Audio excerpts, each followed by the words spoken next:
구약성경 미가 5장 2절로 6절까지의 말씀 봉독합니다. 베들레헴 에브라다야, 너는 유다 족속 중에 작을지라도 이스라엘을 다스릴 자가 내게로 나올 것이라. 그의 근본은 상고의 영원에 있느니라. 그러므로 여인이 해산하기까지 그들을 붙여두시겠고, 그 후에는 그의 형제 가운데 남은 자가 이스라엘 자손에게로 돌아오리니, 그가 여호와의 능력과 그의 하나님 여호와의 이름의 위엄을 의지하고 서서 목축하니 그들이 거주할 것이라. 이제 그가 창대하여 땅끝까지 미치리라. 이 사람은 평강이 될 것이라. 아수르 사람이 우리 땅에 들어와서 우리 궁들을 밟을 때에는 우리가 7 목자와 8 군왕을 일으켜 그를 치리니, 그들이 칼로 아수르 땅을 황폐하게 하며 니므롯 땅 어기를 황폐하게 하리라. 아수르 사람이 우리 땅에 들어와서 우리 지경을 밟을 때에는 그가 우리를 그에게서 건져내리라. 아멘. 할렐루야. 오늘 여러분과 함께 미가 선지서의 말씀을 갖고 은혜를 나누고자 합니다. 구약에 있는 소선지서들을 우리가 자주 이렇게 설교할 일이 그리 많지는 않습니다. 그래서 오늘은 미가 선지서를 여러분과 함께 말씀 나누면서 이 미가라고 하는 선지자의 이름의 뜻이 무엇인가 하면 하나님과 같은 이 누구인가 라고 하는 그런 뜻을 가지고 있습니다. 이스라엘 사람들은 그 이름의 뜻이 굉장히 중요하고 그 이름의 뜻을 어떻게 해석하는가에 대해서 굉장히 큰 관심을 가지고 있습니다.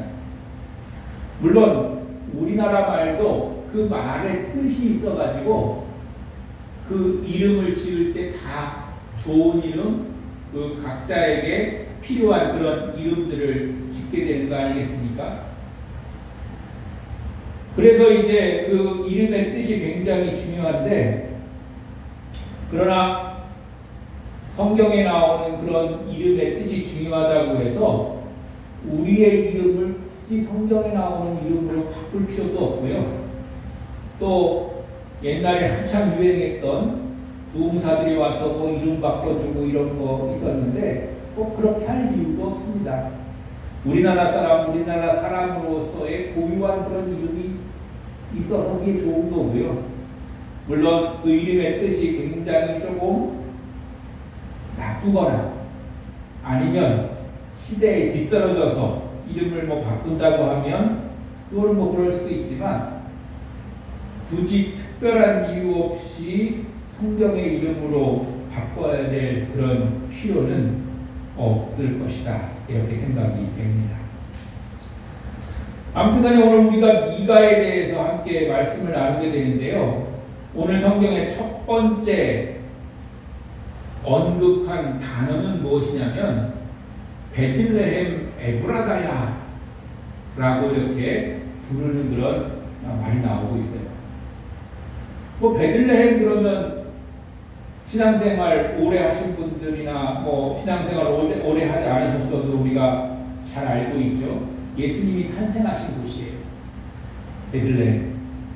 에브라다는 그럼 뭐냐면 그 베들레헴 안에 있는 또 조그만 그런 지명이기도 하고, 또 베들레헴이나 에브라다나 똑같이 그냥 그렇게 사람들이 그 지역을 부를 때 부르던 그런 이름이 바로 에브라다입니다.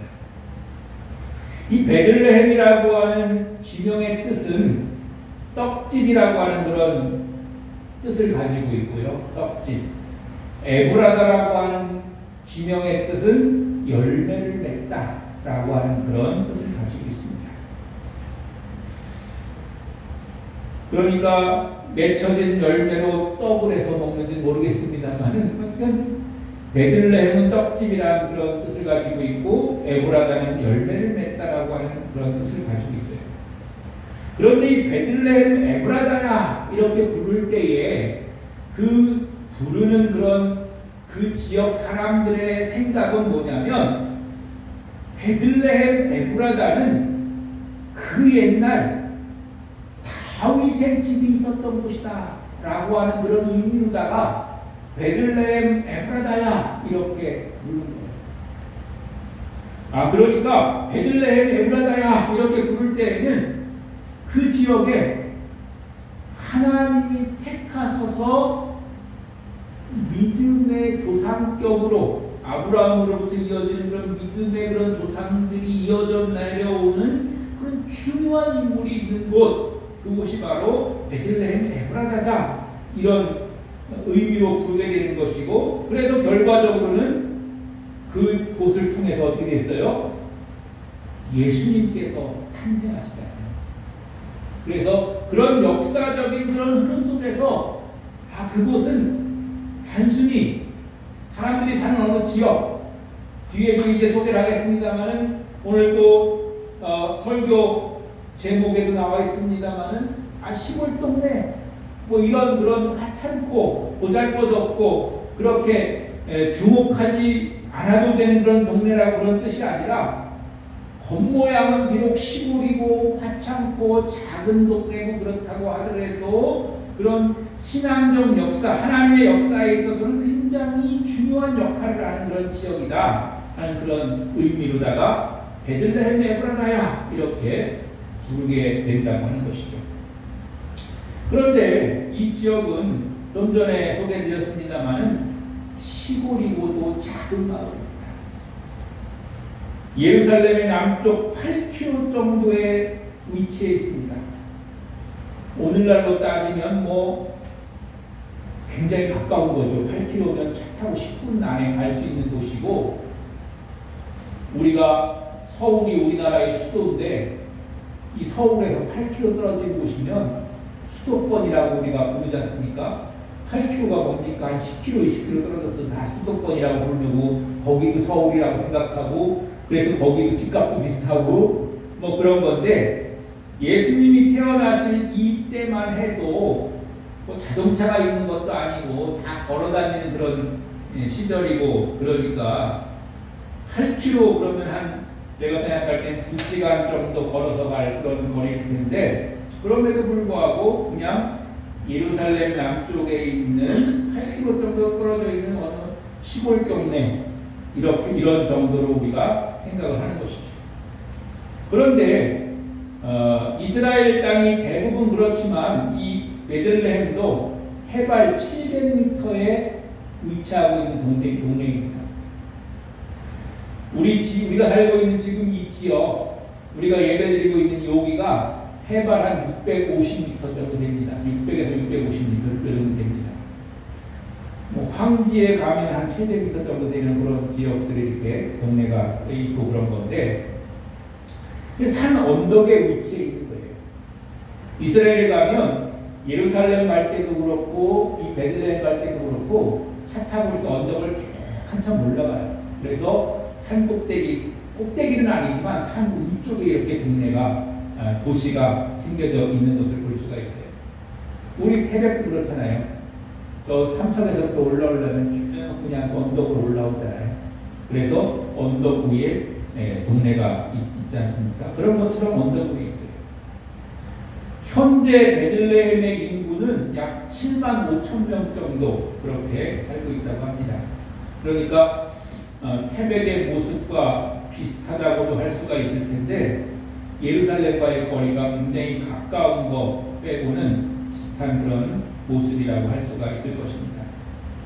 근데 이 베들레헴이 작은 도시고 시골이고 그렇지만은 역사적으로는 굉장히 여러 가지 중요한 일들이 많았고 성경에 나오는 그런 여러 가지 사건들이 이 베들레헴에 있었습니다. 여러 가지가 있지만 대표적으로는 구약 성경에 나오는 나오미 있잖아요. 나오미의 고향이 바로 이 베들레헴이었고요. 다윗 왕의 고향도 이 베들레헴이었고요. 그래서 아까 제가 처음에 시작할 때 이 베들레헴 에브라다야 이렇게 부르는 거는 다윗의 집이다 이런 뜻도 있다고 했잖아요. 또 사무엘이 다윗에게 기름 부은 곳이 바로 베들레헴이고요. 또 당연하겠죠. 다윗이 그 소년 시절에 여기 살았으니까 그때 사무엘이 이 다윗의 집안을 찾아가가지고 이제 기름을 붓잖아요. 그러니까 당연히 거기서 먹겠죠.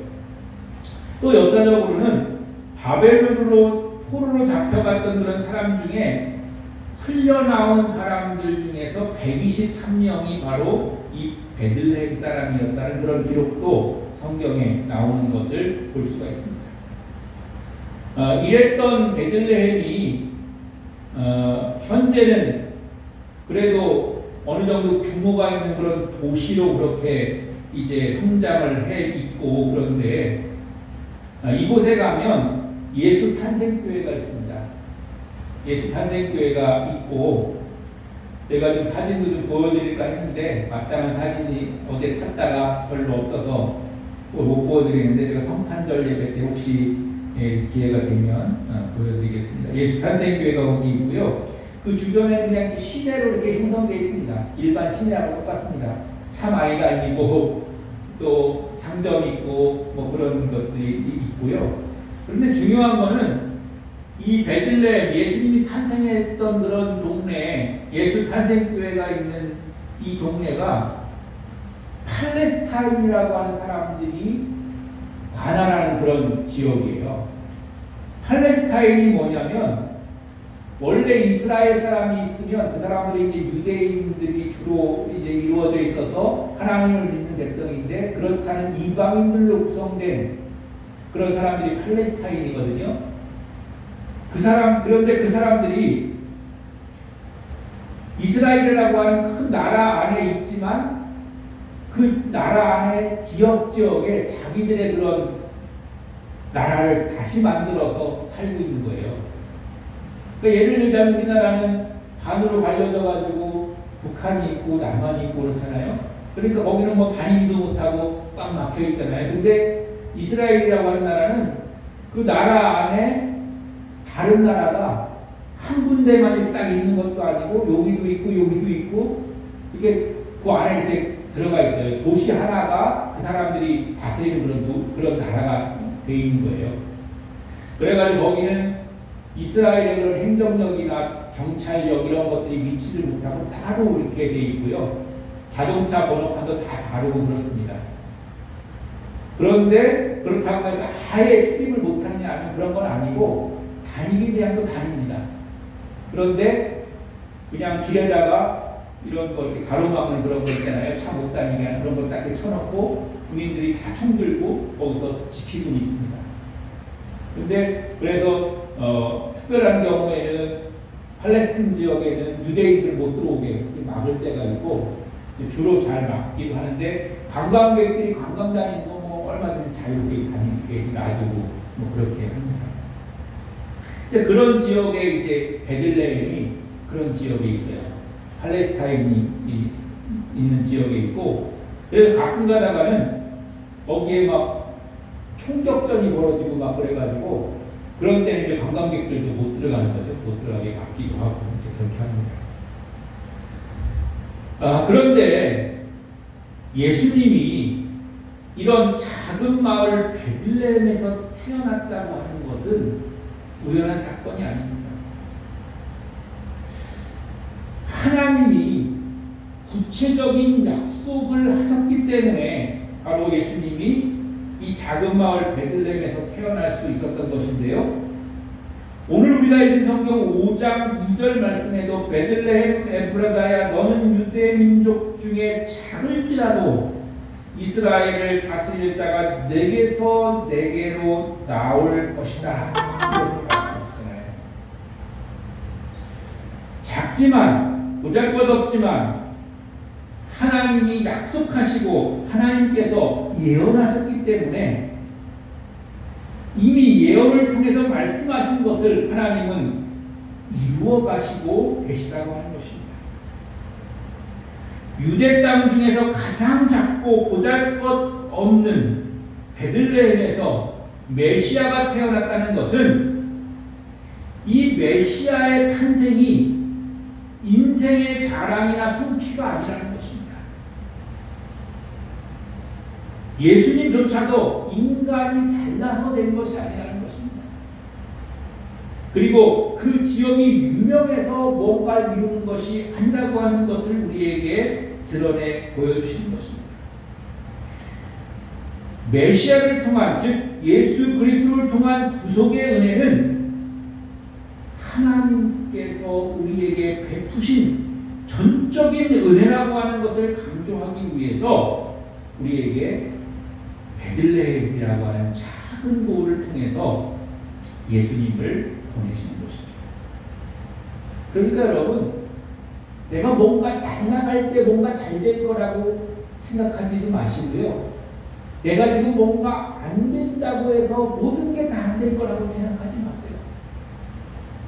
하나님이 정말 우리에게 하나님의 은혜를 보여주시려고 할 때는 우리가 안 될 것 같을 때, 포기할 것 같을 때, 주저앉고 싶었을 때, 그때 되게 하시는 능력을 우리에게 주시는 줄로 믿습니다. 그러니까 우리가 희망을 갖고 하나님께 맡기고 의지하는 것입니다. 왜 그렇게 하시냐면 오직 하나님의 영광만을 드러내시기 위한 것입니다. 내가 잘 나갈 때, 잘났을 때, 내가 뭔가 다 준비되어 있을 때 이루면 우리는 내가 잘 준비해서 내가 모든 것 잘나서 이룬 줄로 착각하는 거죠. 그래서 하나님께 감사하지 않는 경우가 생기는 것입니다. 물론 성숙한 그리스도인은 그 모든 준비케 하심도 하나님이시오, 내가 잘 나가게 하심도 하나님이시오, 내가 잘난 것도 주님의 은혜라는 것을 고백할 줄 아는 그리스도인이 정말 성숙한 그리스도인이고, 그런 사람은 더 높이 들어 쓰시지만 하나님은 그렇게 성숙하게 하기 위해서 연단도 거치게 하시고 또 시련도 겪게 하시고 또 그런 모든 과정들을 거치도록 그렇게 하신다는 것입니다. 하나님은 사람이나 도시의 위대함을 그분의 역사를 이루는 도구로 사용하지 않습니다. 구원하심은 자격이나 값으로 얻는 것이 아니라 전적으로 하나님의 은혜임을 주님은 베들레헴을 통해서도 나타내고 계신 줄로 믿습니다. 사람의 인지상정은요, 자기 자녀를 조금이라도 좀 편한 데 보내고 싶고 쉽게 살도록 하고 싶은 게 부모의 인지상정이잖아요. 하나님 예수님 보내시면서 좀 큰 도시 편한데 좋은 부모한테 태어나게 하셔가지고 살게 하고 싶은 마음이 왜 없었겠습니까? 그런데 하나님은 자기 아들 그리스도를 이 땅에 보내시면서 시골 작은 마을, 목수 아들, 애 낳을 때도 없어가지고 마국간에서 낳는 그런 곳에 보내셨다는 거예요. 그 이유는 뭐라고요? 그렇게 해서 이루어지는 그 모든 역사가 사람의 능력으로 된 것이 아니라 하나님의 은혜인 것을 우리에게 보여주려고 그러셨다는 거예요. 여러분 옆에 가지고 계신 복음성가 143장 함께 찬송하겠습니다.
안착해도 못 가요 하나님 나라 거듭나면 가는 나라 하나님 나라 믿음으로 가는 나라 하나님 나라. 아멘. 할렐루야. 그렇게 가는 거예요. 근데 여러분 혹시 오해하지 말아야 될 것은요. 그렇다고 해서 우리가 안착해도 된다는 게 아니에요. 바르게 살지 않아도 된다는 게 아니에요. 그건 기본.